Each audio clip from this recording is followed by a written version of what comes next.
Hai teman-teman, Kak April di sini. Kembali lagi di Pensil Kaiku. Hayo, siapa yang udah nonton cerita menegangkan kemarin dari Kak Tia di episode Pensil Kaiku sebelumnya? Gimana? Ngeri ya?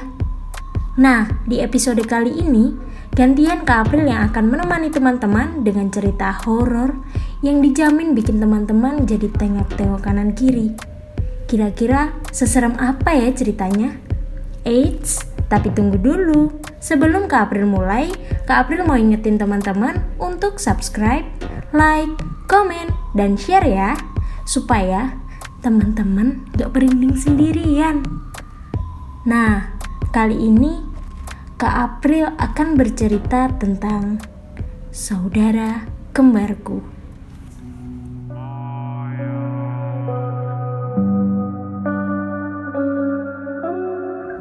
Namaku Elinda Quinita.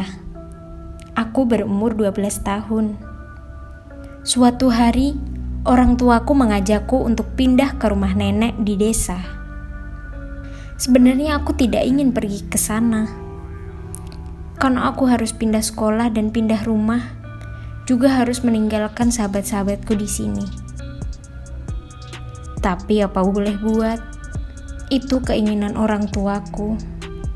Jadi aku harus menurutinya. Pagi-pagi, aku dan orang tuaku langsung pergi ke rumah nenek.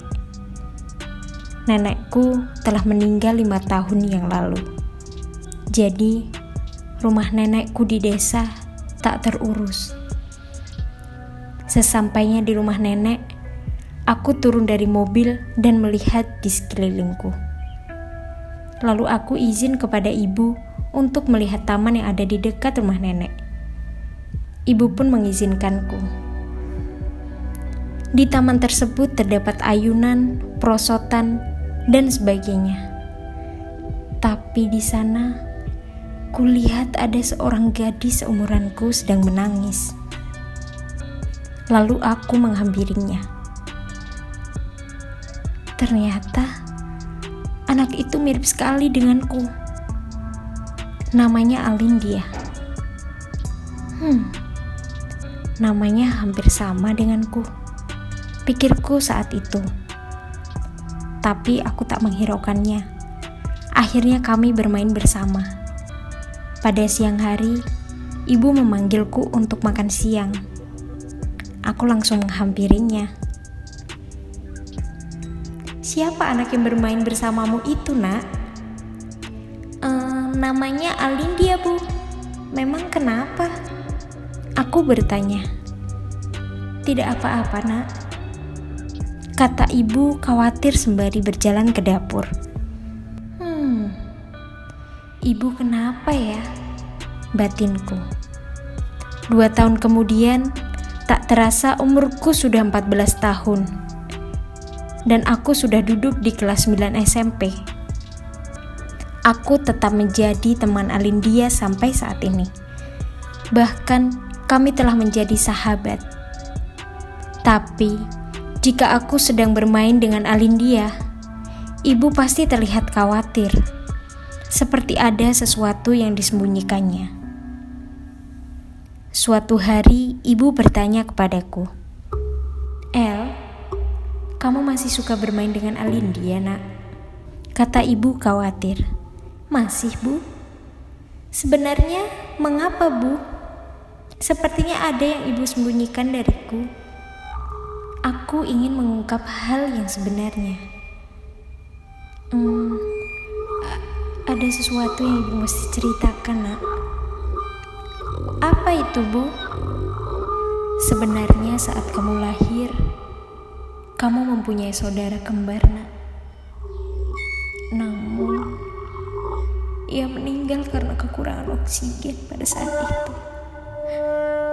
Dan saudara kembarmu itu bernama..."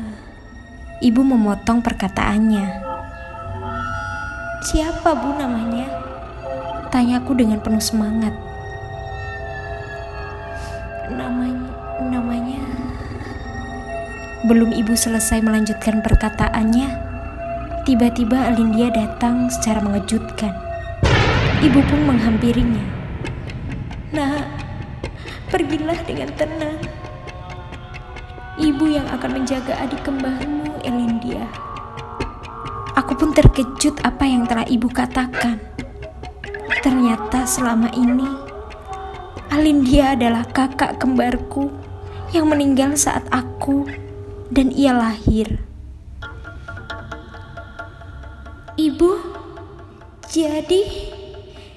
jadi, kataku sambil menahan tangisan. "Iya nak, Alindia adalah kakak kembarmu. Ia lahir 5 menit sebelum kamu lahir, nak. Dulu, sebelum kalian lahir, ibu masih tinggal di sini sampai kalian berdua lahir, nak," kata ibu. Aku menghampiri Alindia yang berada di ambang pintu. "Kak, pergilah dengan tenang. Aku, ibu, dan ayah akan baik-baik saja di sini."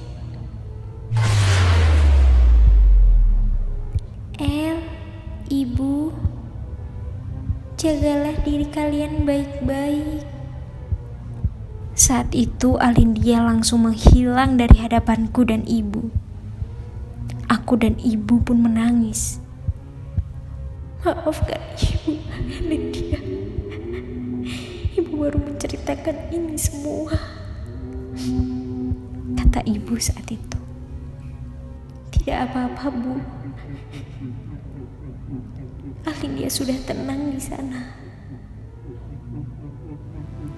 Nah, cerita horor kali ini dikarang oleh Danisha Alzura.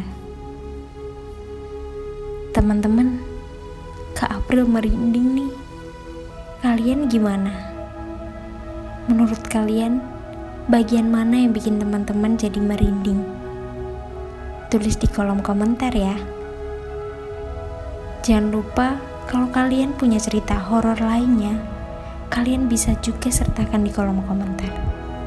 Nah, di video yang akan datang, Kak Tia akan menemani kalian untuk menikmati cerita horor yang pastinya lebih seru. Kira-kira cerita apa ya?